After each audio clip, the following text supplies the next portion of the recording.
में आपको क्या पढ़ना है? Okay Aditya, I will discuss that later, पूछूंगा कि क्या है था। सो मास क्या होता है, ये तो आपने पढ़ा है, व्हाट इज मास? बताइए, मास क्या होता है? जल्दी जल्दी बताओ, what is mass? What is mass? What is mass? Mass किसको कहते हैं? What is mass?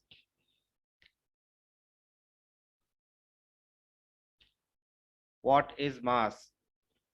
Okay Aastha, okay Vansh, okay Aditya, anyone else? What is mass? Proper definition नहीं, प्लीज अपने वर्ड्स में जो आपने समझा हुआ है वही बताना है।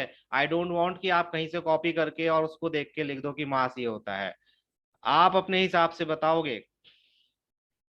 अगर आपने कहीं से कॉपी करके कि नहीं हम ये बताने वाले थे लेकिन यहाँ तो ये लिखा है, ये बता देते हैं, ये सही होगा, प्लीज ऐसा मत करना। आई वांट कि आपके दिमाग में अगर कोई मिसकंसेप्शन है तो उसको आप क्लियर करो मुझे बताकर, इंस्टेड ऑफ आप देख के कुछ और लिखो और मन में आपके कुछ और भरा हुआ हो। ये नहीं होना चाहिए। करेक्ट, जिसने वेट बोला है वो गलत है, मास वेट नहीं होता है। वेट एक्चुअली में क्या होता है, वेट एक फोर्स होता है। वेट को हम कैसे मेजर करते हैं, वेट की एसआई यूनिट क्या होती है, चलो बताओ, what is SI unit of weight? SI unit of weight, weight को आप कैसे मेजर करते हो? वेट की मेजरमेंट कैसे करते हो? जिसने ग्राम किलोग्राम लिखा है बिल्कुल गलत है।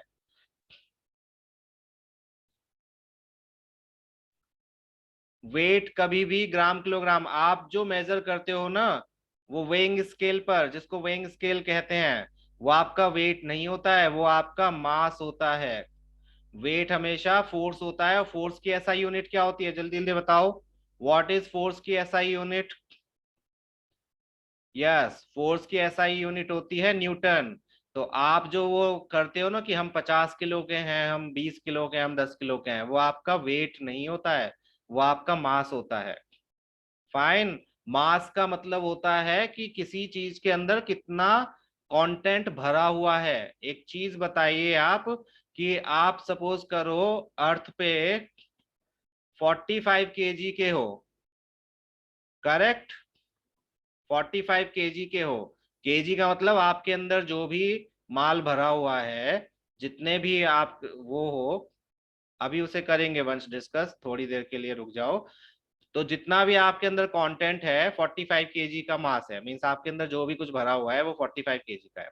आप स्पेस में गए, ठीक है, स्पेस में गए, वहां पे आपने वेइंग स्केल पर अपना वजन नापने की कोशिश करी, तो वेइंग स्केल पर आपका वेट कितना आएगा? अगर कोशिश करोगे स्पेस में जहां पे कोई ग्रेविटेशन नहीं है, कुछ नहीं है, वहां पर वेइंग स्केल में आपका मास, आपका वेट कितना आएगा, जिसको आप वेट बोलते हो?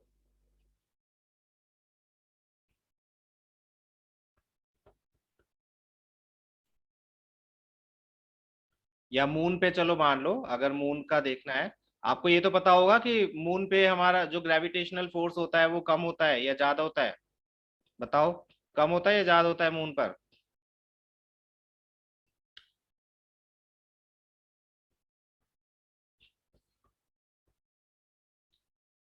मून पर मास, जो आपका ग्रेविटेशनल फोर्स होता है वो कम होता है।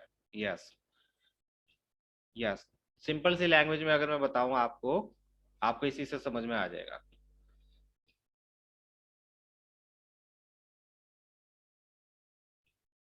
आप जब वेट मेजर करते हो, जिसको आप वेट कहते हो, वेइंग स्केल पर,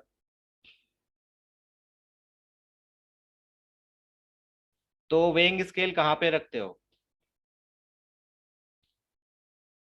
जल्दी जल्दी बताओ। वेइंग स्केल पर जब आप वे करते हो अपना, तो वहां उसे किस पे रखते हो? नहीं, आपकी बॉडी के किस साइड में होता है वो? हाथ पे रखते हो, पैर के नीचे रखते हो, सिर के ऊपर रखते हो, कहाँ रखते हो वेइंग स्केल को? वजन तोलने की मशीन, जिसको हिंदी में बोलते हैं, उसे कहाँ रखते हो? जल्दी जल्दी बताइए।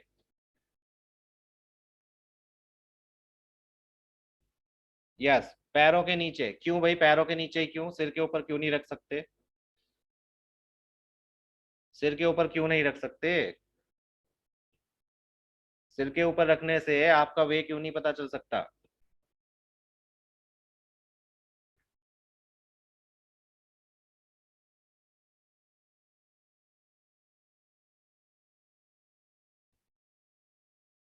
सिर के ऊपर हम इसलिए नहीं रख सकते क्योंकि जो हमारा वेट है वो कोई क्वांटिटी कैसी नहीं है, वो स्केलर क्वांटिटी नहीं है, वो वेक्टर क्वांटिटी है। मीन्स एक फोर्स है जो हम अर्थ पर प्रेशराइज कर रहे हैं। जो हमारा वेट होता है वो एक फोर्स होता है, डायरेक्शनल फोर्स, वो भी ऊपर से नीचे की साइड।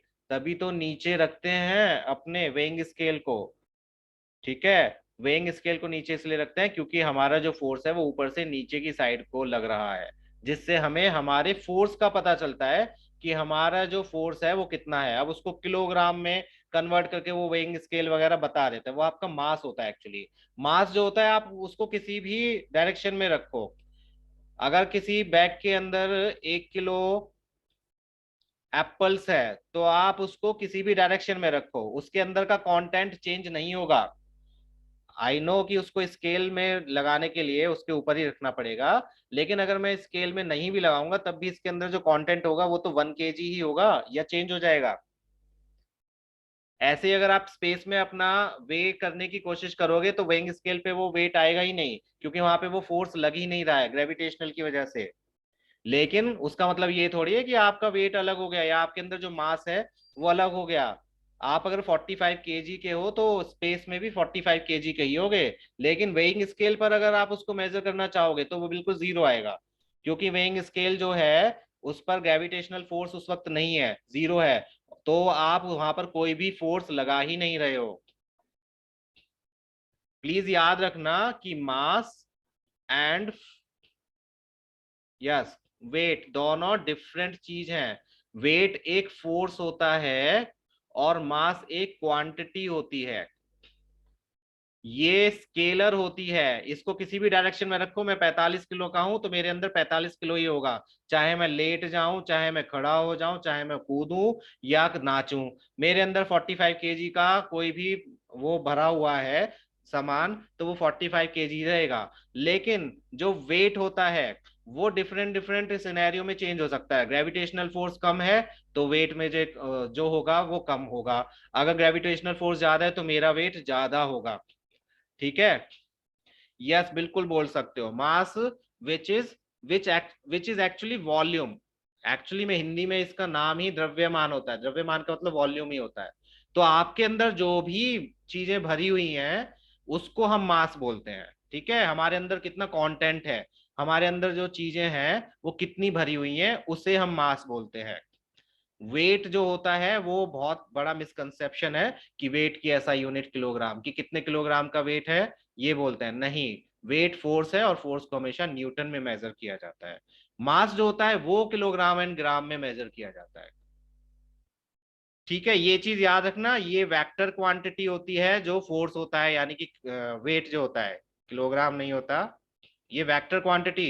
इसमें अगर डायरेक्शन नहीं होगी, वही जैसे मैंने एग्जांपल दिया कि क्यों स्केल को हमेशा पैरों के नीचे रखते हैं, क्योंकि हम हमेशा ऊपर से नीचे की साइड में फोर्स कर रहे हैं, है ना। नीचे से ऊपर तो नहीं कर रहे। अगर ऐसा होता तो हम सिर के ऊपर भी वेइंग स्केल रखते तो उससे भी हमारा मेजरमेंट हो जाता। बट क्योंकि हम नीचे से ऊपर की साइड में कभी भी फोर्स नहीं लगा रहे, हम जब खड़े हुए हैं तो ऊपर से नीचे की साइड फोर्स लगा रहे हैं। और जब भी डायरेक्शन आ जाती है किसी क्वांटिटी में तो उसको हम क्या कहते हैं? वेक्टर क्वांटिटी बोलते हैं। मास में आप किसी भी जगह पे रख लो, वो 1 किलोग्राम अगर उसके अंदर कोई कंटेंट है तो चाहे आप उसे मेजर करो या ना करो, 1 किलो है तो वो 1 किलो ही रहेगा, वो चेंज नहीं होगा। चाहे आप उसे इस डायरेक्शन में रखो, इस डायरेक्शन में रखो, इस डायरेक्शन में रखो, इस डायरेक्शन में रखो। फाइन। तो वेट और मास में थोड़ा सा डिफरेंस पता चला। इससे रिलेटेड क्योंकि न्यूमेरिकल आते हैं, ये पूछ लिया जाएगा। चलो मैं ही पूछ लेता हूं।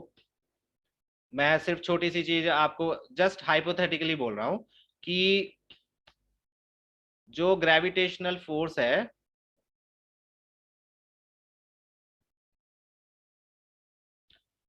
मान लो अर्थ पे है, अर्थ का जो भी ग्रेविटेशनल फोर्स है मून पर उसका 1/6 पार्ट है। ठीक है। अब अर्थ पे किसी पर्सन का जो वेट, जो मास है, वो 30 kg है। तो मून पे उसका मास कितना होगा?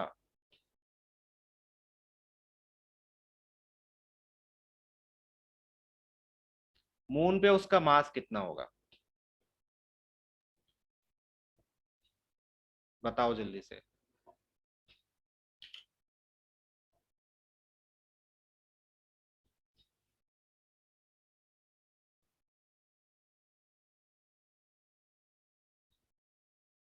अर्थ पे 30 kg मास है, तो मून पे उसका मास कितना होगा? अगेन वंश, तुम ध्यान से नहीं सोच रहे हो।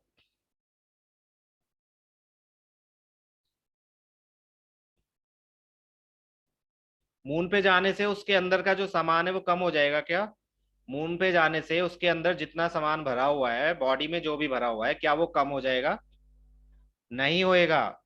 तो फिर 5 किलो क्यों होगा? 30 किलो है तो 30 किलो ही रहेगा mass. We are not talking about force, again weight की बात नहीं करी मैंने, किसकी बात करी? मास की। मास कभी भी चेंज नहीं होता है। मास यहाँ पर जितना है, अर्थ पे जितना है, उतना ही स्पेस में भी होगा, कहीं भी चले जाओ उतना ही रहेगा। ठीक है। अगर मैं आपसे पूछता वेट कितना होगा, तब आप बोलते कि यस उसका वेट वहां पे 5 किलो फील होगा। मीन्स अगर वो वहां पे वेइंग स्केल पर उसको मेजर करने की कोशिश करेंगे तो वो कितना होगा? 5 kg। अभी न्यूटन भूल जाओ, 5 kg ही आप बोलोगे। ठीक है। तो याद रखना, मास पूछा है तो मास कभी भी चेंज नहीं होगा, जब तक वो खुद नहीं बोले कि इसका एक हाथ में से कुछ निकाल दिया या पैर में से कुछ निकाल दिया। वो एक अलग चीज है, ऐसे सिनेरियो नहीं आते हैं। बट मास याद रखना, मास यहाँ पर जितना है मून पर भी उतना ही होगा, स्पेस में भी उतना ही होगा, जहां जीरो ग्रेविटी है वहां पर भी उतना ही होगा। लेकिन वेट जो है वो चेंज हो जाएगा। यहाँ पर वो देखो, मून पर आपने नाम सुना है मून वॉक? मून वॉक जो डांस होता है, मून वॉक होता है, एक स्टेप होता है डांस का। वो किस लिए होता है? या मून वॉक, हम एक वॉक को भी कहते हैं जिसमें उछल उछल के चलते हैं, क्योंकि हमारी बॉडी बहुत हल्का फील करती है मून पर। वहां पर आप थोड़ा सा भी जंप करोगे तो दूर तक जाके गिरोगे, क्योंकि ग्रेविटेशनल फोर्स बहुत कम है। तो इसका मतलब क्या हुआ? वहां पे हम हल्के हो गए, मीन्स हमारा जो वेट है वो कम हो गया वहां पे। लेकिन मास तो उतना ही है, बॉडी के अंदर जितना माल था वो तो उतना ही रहेगा, है ना? तो mass never changes, but weight change हो जाता है according to gravitational force. Clear? Mass और फोर्स, मास और वेट में थोड़ा थोड़ा डिफरेंस पता चल गया। मास फोर्स नहीं होता है, लेकिन वेट फोर्स होता है। वेट न्यूटन्स में मेजर किया जाता है, मास होता है जो ग्राम्स एंड किलोग्राम्स में मेजर किया जाता है। तो एक्चुअली जब आप कोई सेब या अनार खरीद के ला रहे हो, तो वो आप 1 kg मास का ला रहे हो, 1 kg उसका फोर्स नहीं है। ठीक है। चलो, तो मास क्या होता है? Mass is actual content in a body. किसी भी बॉडी के अंदर जो भी कंटेंट भरा हुआ है उसको हम मास बोलते हैं, जितना भी भरा हुआ है। फाइन, सिंपल सी लैंग्वेज में, इट इज स्केलर क्वांटिटी। मास का डायरेक्शन से कुछ लेना देना नहीं है। किसी चीज के अंदर 45 kg है तो 45 kg होगा, आप किसी भी डायरेक्शन से देख लो, है ना? 1 किलो भरा हुआ है तो 1 किलो ही रहेगा, आप चाहे ऊपर से देखो, नीचे से देखो, साइड से देखो, कहीं से भी देखो, वो 1 किलो ही होगा। It is denoted by M. Mass को हम एम से डिनोट करते हैं। एसआई यूनिट जो होती है मास की, वो किलोग्राम होती है। SI unit of mass is kilogram. ये हमें पढ़ना और समझना बहुत जरूरी है, क्योंकि हम जो सेकंड लॉ पढ़ेंगे उसमें ये काम आएगा। Inertia is directly proportional to mass. ये अभी मैंने आपको बताया, जितना मास होगा उतना ज्यादा इनर्शिया होगा। डायरेक्टली प्रोपोर्शनल आपने 8th क्लास में किया है। डायरेक्टली प्रोपोर्शनल का मतलब है एक चीज बढ़ेगी तो दूसरी भी बढ़ेगी, एक चीज घटेगी तो दूसरी भी घटेगी। याद है ना, डायरेक्ट एंड इनवर्स एग्जाम में आया था, आई होप आपने किया हो।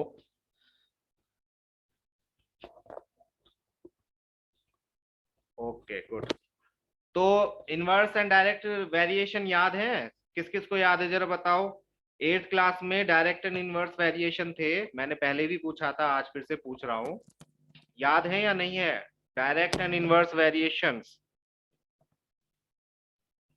डायरेक्ट इन वेरिएशन में क्या होता था? यस, मैथ्स में थे, वही मैथ्स वाले की बात कर रहा हूँ जो मैथ्स में थे। डायरेक्ट में क्या होता था? एक चीज बढ़ेगी तो दूसरी भी बढ़ेगी, एक चीज घटेगी तो दूसरी भी घटेगी। और इनवर्स में क्या होता था? एक चीज बढ़ेगी तो दूसरी चीज घटेगी, और एक चीज घटेगी तो दूसरी चीज बढ़ेगी, दोनों ही केसेस हो सकते हैं। तो यहाँ पर इनर्शिया भी डायरेक्टली प्रोपोर्शनल है मास के। मास बढ़ेगा तो इनर्शिया भी बढ़ेगा, है ना, वो भारी हो जाएगा तो उसे उठाने में मेहनत तो करनी पड़ेगी। मास घटेगा तो इनर्शिया भी घटेगा, क्योंकि वो हल्का हो जाएगा तो उसे उठाने में कम मेहनत करनी पड़ेगी। ये दिया हुआ है जैसे किसी पर्सन का अगर मास अर्थ पे 100 kg है, तो मून पे भी मास 100 kg ही होगा, लेकिन वेट चेंज हो जाएगा। देखो वेट जो था अर्थ पे वो 980 न्यूटन्स है, और यहाँ पर जो वेट है वो कितना है? 162.2 न्यूटन्स। कितना कम हो गया?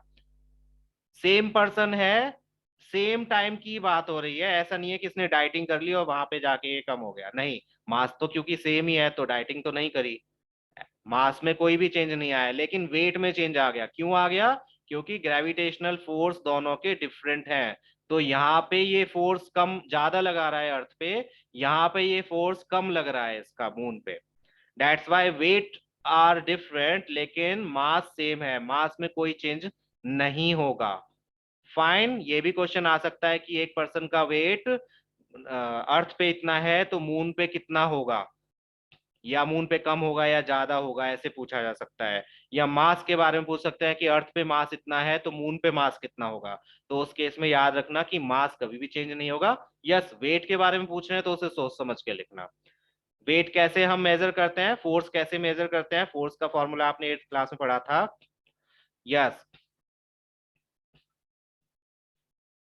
बताओ फोर्स कैसे कैलकुलेट करते हैं, याद है? What is force? 8th class में फोर्स का फॉर्मूला था, कोई बताना चाहोगे? अगर याद है तो मैंने बोला भी था कि प्लीज मोशन के भी याद कर लेना, और फोर्स के तो खैर 8th क्लास में करे थे, वो याद होने ही चाहिए। फोर्स कैसे मेजर करते हैं? नहीं याद है? रिवाइज कर लेना एक बार प्लीज, न्यूमेरिकल्स में काम आएंगे।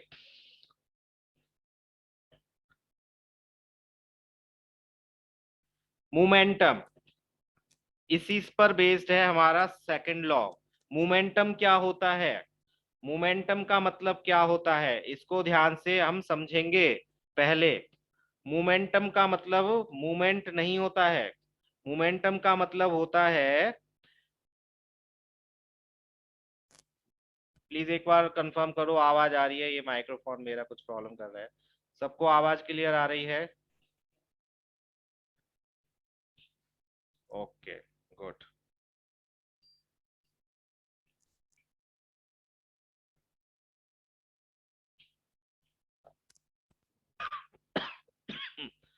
Meeting audio may not be fully recorded, your default speaker, पता नहीं क्या हो रहा है इसमें। एनीवेज,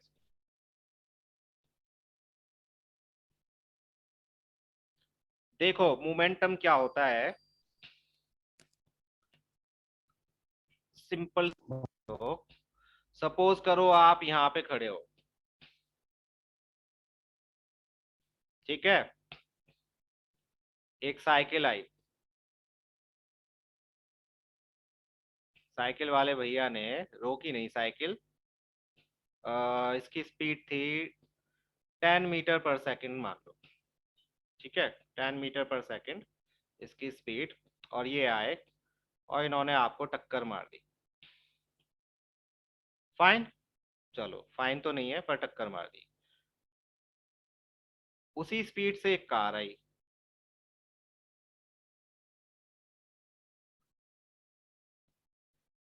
10 मीटर पर सेकंड से, इसने आपको टक्कर मार दी। किस केस में आपको चोट ज्यादा लगेगी? अदर फैक्टर्स को छोड़ दो अगर, तो इन दोनों में से किस केस में आपको चोट ज्यादा लगेगी, साइकिल से या कार से?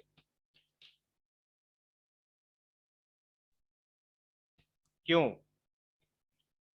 स्पीड तो दोनों की सेम थी। स्पीड तो दोनों की सेम थी। ओके आदित्य। ओके वंश। ओके तन्वी। ठीक है चलो। कार से ज्यादा चोट लगेगी। नाउ 1 मीटर पर सेकंड की स्पीड से कार आ रही है और ये आ रहा है 20 मीटर पर सेकंड की स्पीड से। अब किस केस में आप पे ज्यादा इफेक्ट पड़ेगा?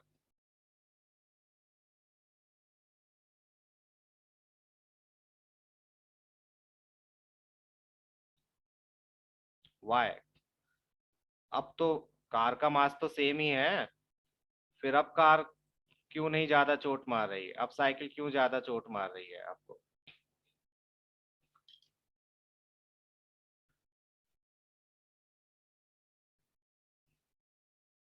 हाँ, क्योंकि अब उसकी साइकिल की स्पीड ज्यादा है, कार की स्पीड कम है। तो इसी चीज को हम मोमेंटम बोलते हैं। किसी चीज का effect because of its mass and speed या वेलोसिटी। देखो, कोई भी चीज आप पर जो इफेक्ट करती है, इसको आप एक तरह से फीलिंग से रिलेट कर सकते हो या उसके इफेक्ट से रिलेट कर सकते हो। जब हम छत से गिरते हैं, गॉड फॉरबिड ऐसा किसी के साथ ना हो, छत से गिरे, कोई भी गिरा, नीचे कंक्रीट की क्या है, मतलब फर्श है, नीचे गिरोगे तो क्या होगा? चोट लगेगी ज्यादा या नहीं लगेगी? प्रोबेबली जान का भी खतरा हो सकता है। यस और नो? हो सकता है या नहीं हो सकता है? लगेगी। अगर ऊंचाई से गिरे हो तो क्या होगा? मर भी सकते हैं, है ना? लेकिन नीचे कंक्रीट की जगह अगर रेत का ऐसे टीला बना हुआ है, काफी सारा रेत पड़ा है, उस केस में क्या होगा? रेत है, सिर्फ सैंड है, उसके अंदर कुछ और नहीं है। उस केस में क्या होगा? बच जाओगे? ज्यादा चोट लगेगी या कम लगेगी? शायद लगेगी ही नहीं। रेत जो होता है उसका टीला बना हुआ है, तो धंस जाओगे, इंटरनली थोड़ा बहुत दर्द हो सकता है, लेकिन ऐसे चोट नहीं लगेगी। है ना? ऐसा क्यों होता है? इसी को हम मोमेंटम बोलते हैं, कि किसी चीज की स्पीड और मास दोनों मिलकर क्या इफेक्ट पैदा कर रहे हैं, उसको हम मोमेंटम बोलते हैं। जैसे क्रिकेट की बॉल है, जब कोई विकेट कीपर क्रिकेट की बॉल पकड़ता है तो वो पकड़ते ही हाथ को थोड़ा सा पीछे कर लेता है ना? बॉल पकड़ते वक्त हाथ उसके ऐसे पीछे की साइड को चले जाते हैं। जाते हैं या नहीं जाते हैं? वो हमेशा ऐसे बिल्कुल स्ट्राइक करके बॉल आएगी और ऐसे हाथ में यूं ही नहीं पकड़ लेते, वो हाथ को एकदम से थोड़ा पीछे कर लेते हैं। क्यों? बिल्कुल, उसकी स्पीड की वजह से। क्योंकि उसकी स्पीड, बॉल की स्पीड इतनी ज्यादा है, अगर आपने बिना हाथ पीछे किए उसको ऐसे ही रोकने की कोशिश करी, तो आपके हाथ पे वो स्ट्राइक करेगा और चोट पहुंचाएगा। लेकिन अगर आपने हाथ पीछे किया, तो आपका हाथ उसकी स्पीड को धीरे धीरे कम कर रहा है, बॉल की स्पीड को कम कर रहा है, और तब वो कैच कर रहा है, जिससे आपको चोट कम लगेगी या नहीं लगेगी। यस। तो स्पीड एंड मास, देखो छोटी चीज है या बड़ी चीज है, एक तो डिपेंड करता है इफेक्ट को इस पर कि उनका मास कितना है, और दूसरा डिपेंड करता है उनकी स्पीड पर भी, वेलोसिटी पर भी। है ना? ऐसा तो नहीं है कि कार खड़ी हुई है, 1 मीटर की स्पीड से चल रही है, हाफ मीटर की स्पीड से चल रही है, उस केस में वो आपको सिर्फ धक्का मारेगी। लेकिन अगर ये कार 20 किलोमीटर पर या 30 किलोमीटर पर आवर की स्पीड से दौड़ती हुई आई और आपके ऊपर चढ़ गई, तो उस केस में क्या होगा? वो आपको सिर्फ धक्का नहीं देगी, वो आपके ऊपर चढ़ जाएगी और आपको चोट भी लगेगी, या फिर आपको दूर फेंक देगी उठा के। यस और नो? ऐसा होगा ना? यस, भगवान ही मालिक होगा उस केस में। तो क्या होता है, दोनों ही केसेस में मास तो कार का सेम था, लेकिन इधर स्पीड ज्यादा थी, इधर स्पीड कम थी। और दूसरा केस यही था कि जरूरी नहीं है कि मास ही ज्यादा हो सकता है छोटी सी चीज, जैसे एक कंचा या पत्थर आया, बहुत दूर से पत्थर आया, और बहुत तेज स्पीड में आया, अगर वो आपके सिर से लग गया या फेस वेस से लग गया, तो क्या आपको चोट लगेगी या नहीं लगेगी? चोट लगेगी या नहीं लगेगी? पत्थर आपके सिर पे लगा तो चोट लगेगी या नहीं लगेगी? बिल्कुल लगेगी। लेकिन अगर एक इतनी बड़ी बॉल है, उसको आपके दोस्त ने ऐसे सिंपली यूं फेंका आपकी तरफ, और वो आपके सिर पे आके टकराई हल्के से, तो उस केस में चोट लगेगी या नहीं लगेगी? इस केस में चोट नहीं लगेगी, क्योंकि उसने हल्के से फेंका। स्टिल बच्चे, अगर लेदर की भी है, अगर उसने इस तरह से फेंका है, तो इसका इम्पैक्ट इस पत्थर से कम ही होगा जो स्पीड से फेंका गया है। डजंट मैटर कौन सी बॉल है।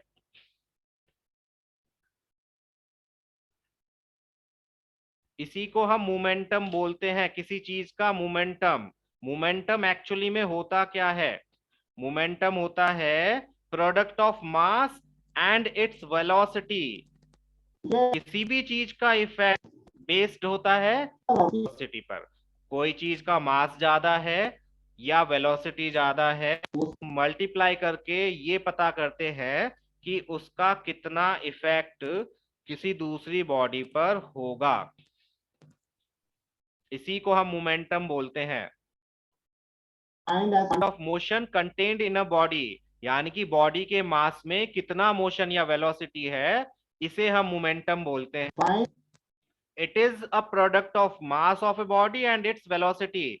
हम सिर्फ और सिर्फ किसी चीज की स्पीड से नहीं बता सकते कि उससे चोट लगेगी या नहीं लगेगी, हमें उसका मास भी पता करना पड़ेगा। या हम किसी के मास से नहीं पता लगा सकते कि उससे चोट लगेगी या नहीं लगेगी, हमें उसकी तो नहीं है, ज्यादा है, सपोज करो मास नहीं रही है, तो क्या वो आपको चोट पहुंचाएगी? रखी हुई है बेचारी, कुछ भी नहीं कर रही है, पहुंचाएगी। आप खुद ही जाके उस पर सिर मारने लग जाओ, वो एक अलग बात है। यस। लेकिन अगर आपको स्पीड भी पता है और उसकी वेलोस सॉरी मास भी पता है, वेलोसिटी और मास दोनों पता है, तब आप बता सकते हो कि यार ये बहुत तेज स्पीड थी। समझ में आया थोड़ा थोड़ा मोमेंटम का concept? What is momentum? Questions आते हैं, होते हैं वो बॉल कैच करते वक्त हाथ पीछे कर लेते हैं, या जो कराटे वाले होते हैं, कराटे के जो प्लेयर्स होते हैं या जो भी होते हैं, वो I don't know exact name, वो इतने बड़े बड़े जो पाइल्स होते हैं ईंटों के, उसे कैसे तोड़ देते हैं। खत्म हो रही है तो यहाँ से तो ठीक है।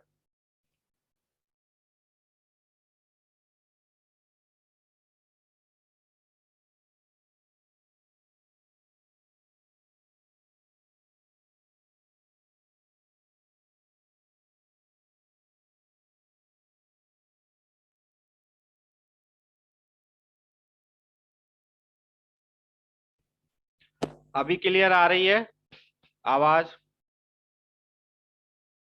प्लीज एक बार कंफर्म करो। हाँ, तो मोमेंटम का थोड़ा सा समझ में आया? थोड़ा थोड़ा, ज्यादा कि मोमेंटम क्या होता है।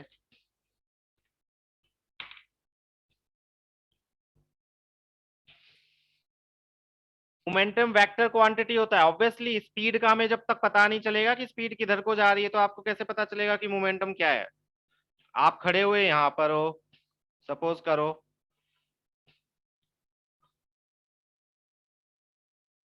यहां पर खड़े हो आप, ठीक है, और मैंने कहा कि एक कार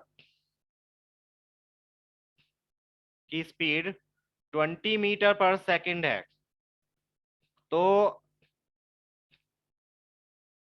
आपको कितनी चोट लगेगी? जल्दी जल्दी बताओ, ज्यादा या कम? आप यहां पर खड़े हो और कार की स्पीड है 20 मीटर पर सेकंड, तो आपको ज्यादा चोट लगेगी या कम चोट लगेगी?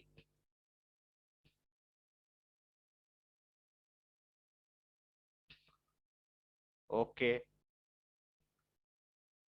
ठीक है। लेकिन मैं कहता हूँ आपको चोट लगेगी ही नहीं, क्योंकि मैंने आपको ये तो बताया नहीं कि कार आपकी तरफ आ रही है, कार तो उधर जा रही थी, तो आपको काहे को चोट लगेगी? मैंने आपको बताया कि कार किस साइड जा रही है?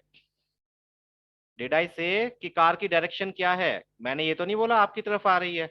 तो इंजरी क्यों होगी? हो सकता है कार दूसरी साइड जा रही है, मैंने आपको बताया नहीं, लेकिन कार तो इधर जा रही थी।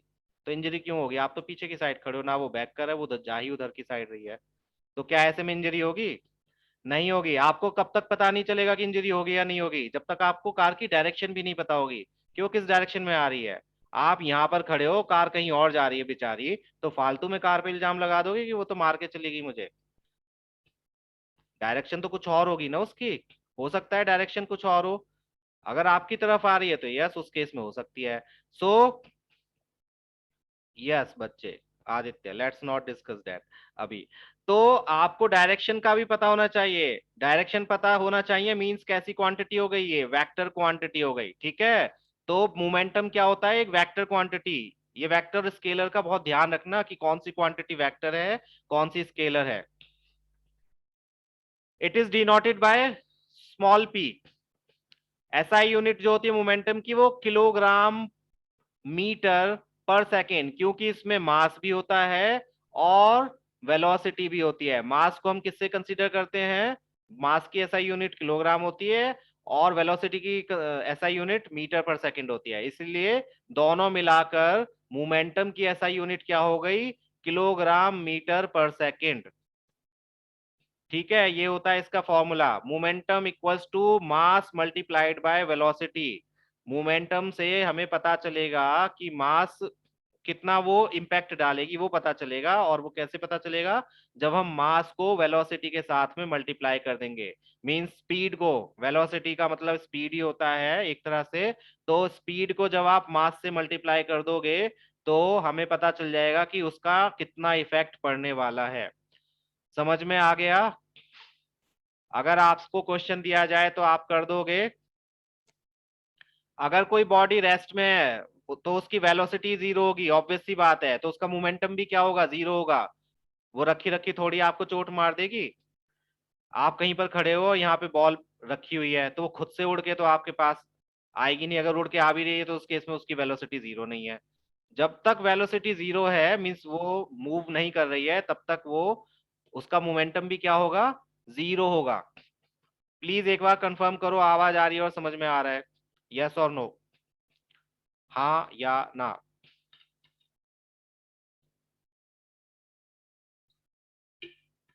मोमेंटम समझ आ गया कि मोमेंटम क्या होता है और कैसे कैलकुलेट करते हैं? इसको लिख लो फॉर्मूला को।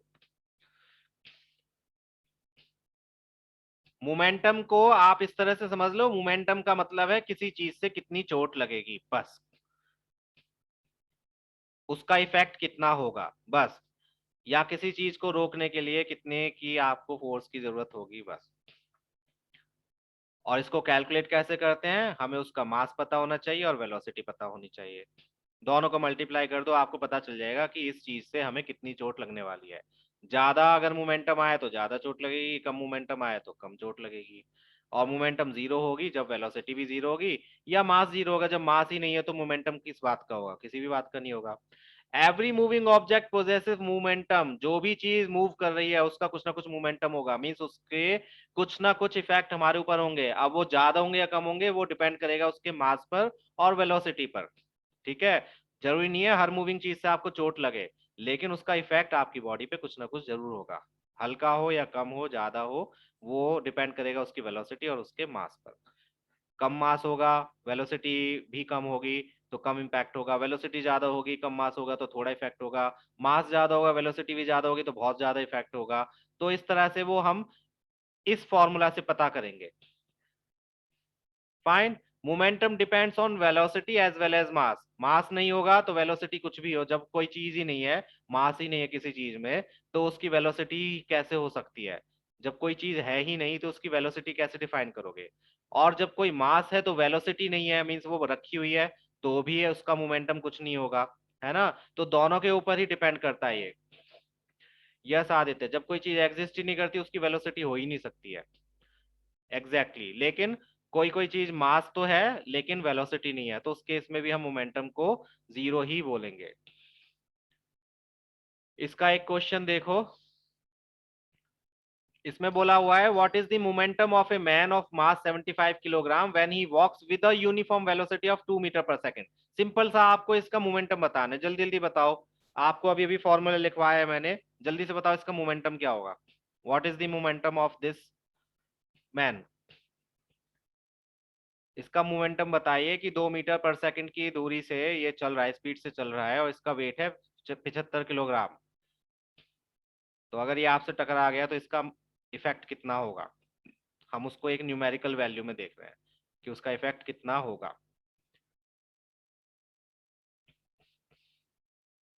बताइए मोमेंटम क्या होगा। मोमेंटम का फॉर्मूला भी आपको बताया, momentum equals to mass multiplied by velocity. Velocity means speed. याद रखना, वेलोसिटी मीटर पर सेकंड में ही होनी चाहिए और मास किलोग्राम में ही होना चाहिए। अगर नहीं है तो उसको कन्वर्ट करना पड़ेगा आपको, क्योंकि मोमेंटम की जो एसआई यूनिट होती है वो kilogram metre per second. Kilogram metre per second बच्चे, KG dot metre per second. जो आंसर आएगा एसआई यूनिट उसकी क्या लिखोगे, और यहीं से आपको खुद ही पता चल जाएगा। आप जब भी यूनिट्स लिखते हो तो उसके लिए आपको simple simple mass multiplied by velocity. Mass कितना है 75 kg, यूनिट्स के साथ लिखा करो। वेलोसिटी कितनी है 2 मीटर पर सेकेंड, दोनों को मल्टीप्लाई किया तो कितना आ जाएगा 150 किलोग्राम मीटर पर सेकेंड। ये हो गई इसकी मोमेंटम। Yes, that's it. यही आंसर आ रहा था सबका। यस वंश, यस आदित्य। इजी है।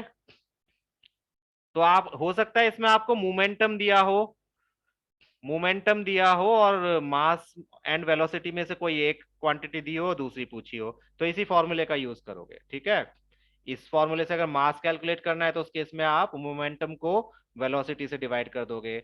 अगर आपको वेलोसिटी फाइंड करनी है तो मोमेंटम को मास से डिवाइड कर दोगे, और अगर मोमेंटम पता करना है तो दोनों को मल्टीप्लाई कर दोगे। सिंपल सी बात है, मैथ्स वाले ही रूल्स है। इजी है क्वेश्चन, कोई मुश्किल नहीं। छोटा सा क्वेश्चन और ये रहा इसका आंसर। फॉर्मूला याद रखना प्लीज। Newton second law. अब आते हैं न्यूटन के सेकंड लॉ पर। देखो न्यूटन का सेकंड लॉ क्या कहता है, सिंपल सी बात है।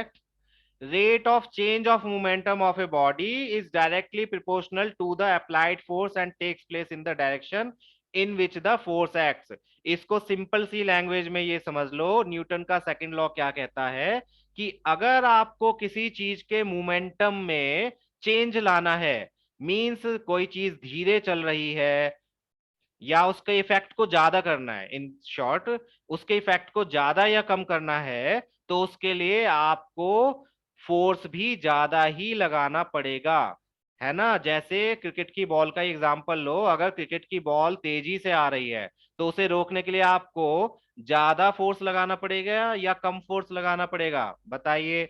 बहुत तेजी से क्रिकेट की बॉल आपकी तरफ आ रही है तो ज्यादा फोर्स लगाओगे या कम फोर्स लगाओगे।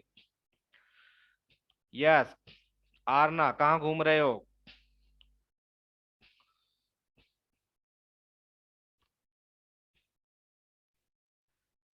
फोर्स ज्यादा लगाना पड़ेगा, और अगर क्रिकेट की बॉल धीरे से आ रही है, जैसे कैच कैच खेलते हैं, उस केस में आपको फोर्स ज्यादा लगाना पड़ता है या कम।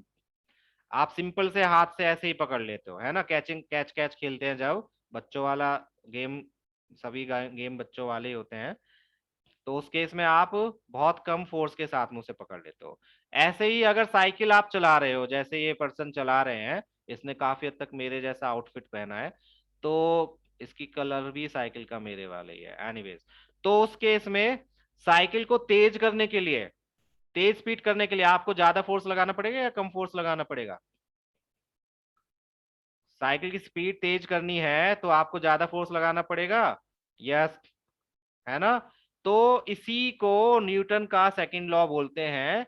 डायरेक्टली प्रोपोर्शनल का मतलब यही हो गया कि ज्यादा अगर मोमेंटम है, उसको अगर कम करना है या ज्यादा करना है तो हमें फोर्स भी ज्यादा या कम ही उसी हिसाब से लगाना पड़ता है। ठीक है, मींस मोमेंटम के चेंज को ही हम क्या कहते हैं, न्यूटन सेकंड लॉ बोलते हैं। इसमें सिर्फ स्पीड की बात नहीं है, अगेन याद रखना मोमेंटम की बात कर रहे हैं, तो यहाँ पे हम मास की भी बात कर रहे हैं।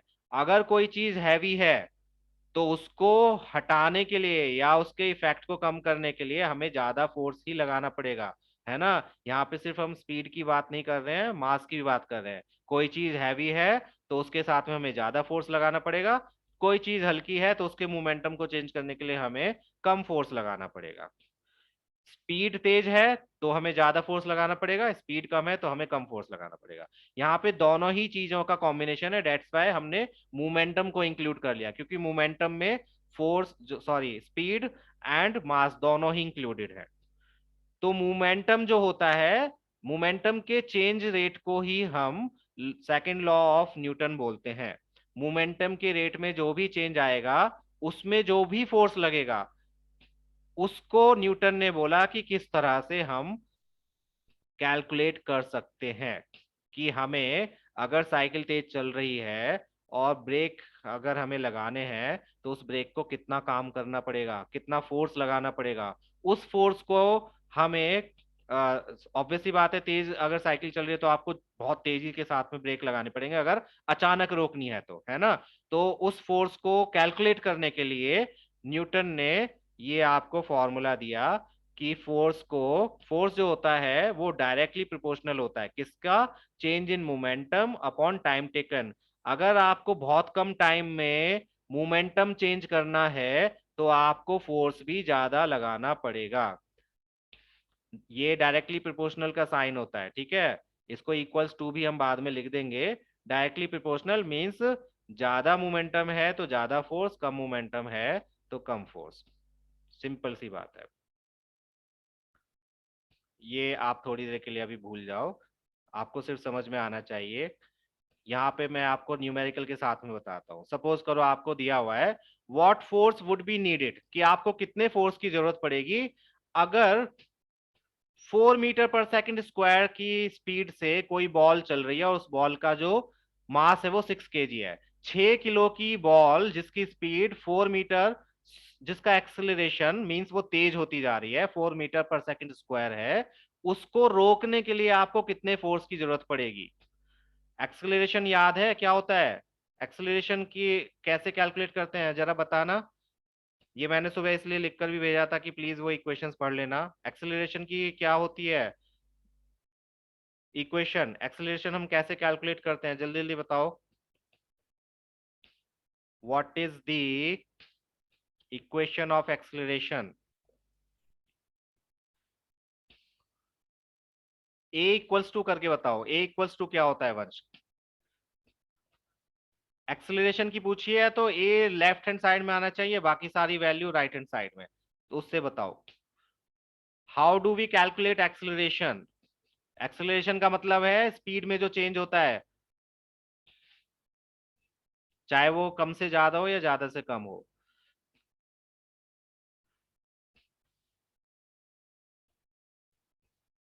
Yes, now correct. Initial velocity and final velocity के डिफरेंस को हम टाइम से डिवाइड कर देते हैं। अगर याद नहीं है किसी को तो प्लीज दोबारा पढ़ लेना, मैंने सुबह ही बोला था कि इसको पढ़ के आना। अगर नहीं याद है तो बहुत गलत बात है।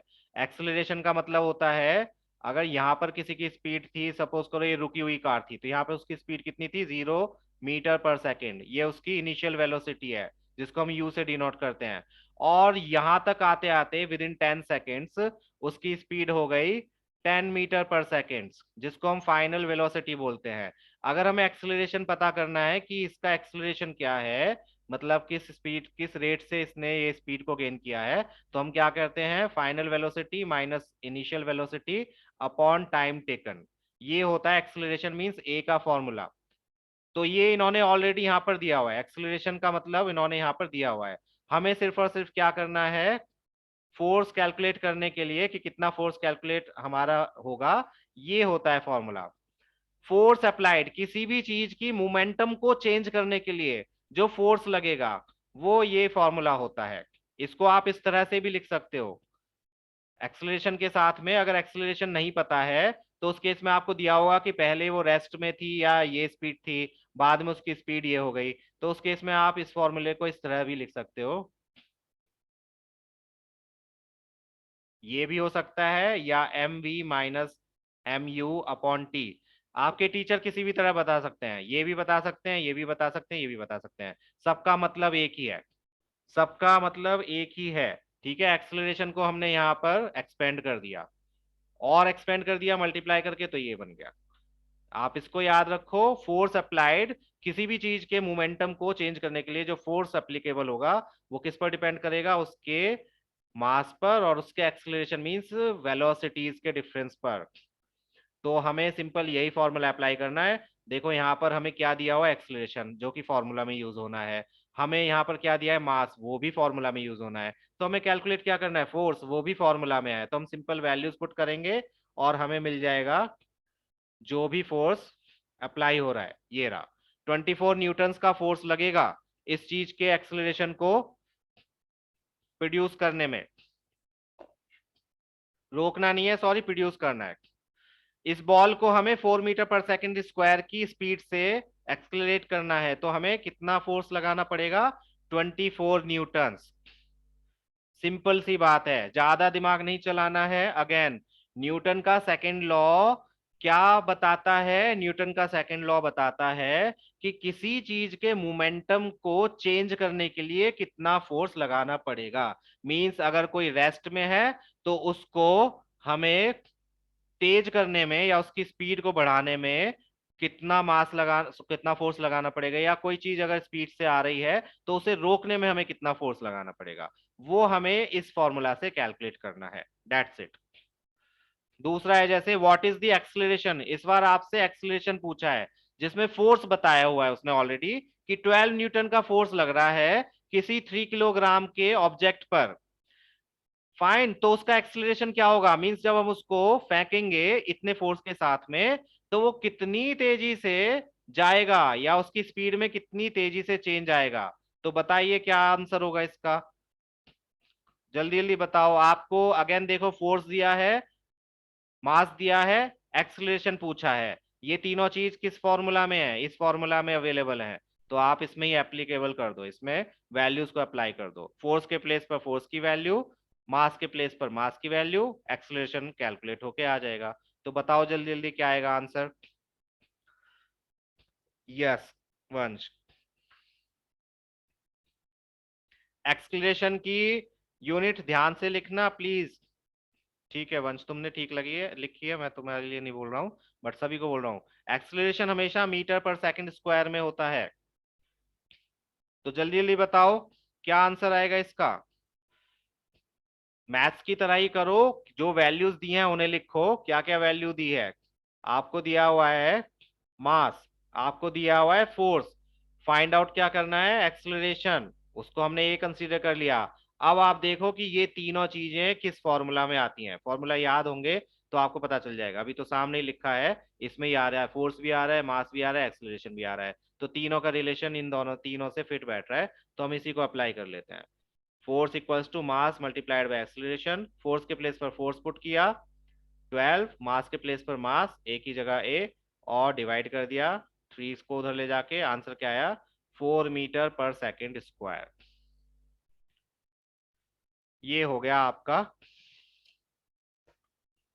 एक्सेलरेशन। तो ये दो प्रॉब्लम्स देने का सिर्फ और सिर्फ मकसद ये था कि क्वेश्चन को शफल करके कैसे भी पूछा जा सकता है। आपको याद रखना है कि जब भी एक्सेलरेशन से रिलेटेड और मास से रिलेटेड कोई भी क्वेश्चन आएगा तो समझ जाओ न्यूटन का सेकंड फोर्स अप्लाई हो रहा है, उसको रोकने के लिए या फिर उसको एक्सेलरेट करने के लिए जब भी बात हो रही है, तो समझ जाओ न्यूटन के सेकंड लॉ की यूज करना है आपको, और ये वाला फॉर्मूला यूज करना है। फॉर्मूला अगेन टीचर अलग अलग तरह से लिखवा सकते हैं, आप ऐसे लिखो या जो बाकी दो बताए थे वैसे लिखो, एक ही बात है। समझ में आ गया, प्लीज बताओ, कर लोगे, क्वेश्चंस आए तो जल्दी जल्दी बताइए। चलो ये बताना जरा जल्दी से इसका answer. Calculate the force required to impart to a car which gains a velocity of 30 meter per second in 10 seconds starting from rest. The mass of the car is 2500 kilogram. ध्यान से देखो, इसमें आपको क्या क्या दिया हुआ है, वेलोसिटीज दी हुई हैं, टाइम दिया हुआ है, और मास दिया हुआ है। लेकिन फोर्स कैलकुलेट करना है। फोर्स के लिए आपको क्या चाहिए? फोर्स के लिए आपको चाहिए मास जो कि दिया हुआ है, और साथ में एक्सीलरेशन। एक्सीलरेशन नहीं दिया हुआ तो पहले एक्सीलरेशन आप कैलकुलेट करो। एक्सीलरेशन क्या होता है? Final velocity minus initial velocity upon time. Final velocity क्या है? फाइनल गेन से वेलोसिटी का मतलब है फाइनल वेलोसिटी जो कि है 30 metre per second, minus initial क्या है, कहां से स्टार्ट हुई है? स्टार्टिंग फ्रॉम रेस्ट, यानी कि खड़ी हुई थी गाड़ी, जीरो। ठीक है, इनिशियल वेलोसिटी जीरो है क्योंकि उस टाइम पर गाड़ी जो थी वो रेस्ट में थी, तो जीरो वेलोसिटी। टाइम कितना है? 10 सेकेंड्स। तो आंसर क्या आया? 3 मीटर पर सेकेंड स्क्वायर। ये एक्सलेरेशन हो गया। अब आपके पास एक्सलेरेशन भी है, आपके पास मास भी है। कितना है? 2500 kg। आपको क्या कैलकुलेट करना है? फोर्स। तो बताओ कितना फोर्स होगा? फोर्स का फॉर्मूला आपको पता है, force equals to mass into acceleration. जल्दी जल्दी बताओ। यस वंश। बहुत इजी क्वेश्चंस हैं, अगर आप गिवन वैल्यूज को समझना शुरू कर दोगे और उनको रिलेट करना शुरू कर दोगे, जैसा कि मैं हमेशा ही बोलता हूं, गिवन वैल्यूज को रिलेट करना सीखो जो आपको कैलकुलेट करना है उससे। आपको कैलकुलेट करना था फोर्स, जिसके लिए आपको मास और एक्सेलरेशन की जरूरत थी। मास तो आपको दिया था लेकिन एक्सेलरेशन नहीं दिया। अब एक्सेलरेशन कैसे फाइंड आउट करते हैं उसके लिए आप देखोगे। तन्वी बच्चे, फोर्स को हमेशा न्यूटन में मीटर पर सेकंड स्क्वायर जो आपने लिखा है वो तो एक्सेलरेशन शो करेगा। एक्सेलरेशन होता है मीटर पर सेकंड स्क्वायर में, जो फोर्स होता है वो न्यूटन्स में आप लिखोगे। ठीक है, यस, कैपिटल एन। समझ में आ गया कि कैसे आप कैलकुलेट करोगे? प्रॉब्लम्स इतनी मुश्किल नहीं है। अगर आपको फॉर्मूला पुराने वाले याद हैं, कॉन्सेप्ट क्लियर है, एक्सेलरेशन क्या होता है, फोर्स क्या होता है, मास क्या होता है, तो कर लोगे। अगर आप याद भूल गए हो बिल्कुल 8th क्लास का भी, तो फिर भगवान मालिक है, अल्लाह मालिक है, सतगुरु मालिक है, जो भी आपके मालिक है। मैं मालिक नहीं हूँ, उस केस में मैं कुछ नहीं कर पाऊंगा। Yes or no? ठीक है, तो ये तो प्रैक्टिस आपको खुद ही करनी पड़ेगी। तो अब आप क्या करोगे? एनसीईआरटी के इसके क्वेश्चंस जो न्यूटन के सेकंड लॉ के हैं वो ट्राई करके देखना, एक दो बार पढ़ के देखना एटलीस्ट। जो भी आप कर सकते हो न्यूमेरिकल्स वो करने की कोशिश करो। भूल जाओ कि न्यूटन के सेकंड लॉ के करने, फर्स्ट लॉ के करने। जितने भी कर सकते हो अपनी बुद्धि से करने की कोशिश करो। थर्ड लॉ जो है, थर्ड लॉ में इतना ज्यादा कुछ नहीं है। थर्ड लॉ हम बहुत जल्दी कर लेंगे नेक्स्ट क्लास में। न्यूटन के थर्ड लॉ में भी न्यूमेरिकल्स हैं, ये याद रखना। न्यूमेरिकल्स तो आपके चलते ही रहेंगे। तुम्हारे कोर्स में है या नहीं है ये नहीं पता। न्यूमेरिकल्स थर्ड लॉ से रिलेटेड, कंजर्वेशन ऑफ मोमेंटम से रिलेटेड होंगे। चलो ठीक है, उसे मान सकते हैं, पर ज्यादा बड़ा नहीं है। तो नेक्स्ट क्लास में थर्ड लॉ आपका हो जाएगा। आई होप सेकंड लॉ आपको क्लियर है, और सेकंड लॉ से रिलेशन जो है क्वेश्चंस का वो आपको क्लियर है कि किस टाइप के क्वेश्चंस आएंगे। प्लीज इसके न्यूमेरिकल्स देख लेना, बाकी हम नेक्स्ट क्लास में करेंगे। अगेन एज आई सेड कि अगर मेरी कल हॉस्पिटल में अपॉइंटमेंट हुई तो मैं आपकी क्लास कल नहीं ले पाऊंगा, और अगर परसों हुई तो परसों नहीं ले पाऊंगा। I will let you know. अचानक से छुट्टी नहीं करूंगा और ना ही अचानक से टेस्ट रखूंगा, बाय टू नाइट बता दूंगा। मुझे क्या हुआ है, मुझे बच्चे लास्ट 2 वीक से फीवर है, फीवर, तो probably it could be typhoid or something, so I have to go for tests. Not corona, it's not corona, otherwise मेरी चेस्ट वगैरह मैं इतना बोल ही नहीं पाता I think. So I am fine, but बस फीवर है, नथिंग एल्स। दैट्स वाई मैं इस वजह से भी अवॉइड, अभी तो इंस्टीट्यूट खुलने का कुछ है ही नहीं, लेकिन फिर भी खुलते भी हैं तो अभी तो मैं अवॉइड करूंगा। आई डोंट वांट कि मुझे कुछ प्रॉब्लम है और आपको, आप लोग इन्फेक्टेड हो उससे। थैंक यू बच्चे। कूल। कोई प्रॉब्लम किसी को? प्लीज बताइए जल्दी जल्दी।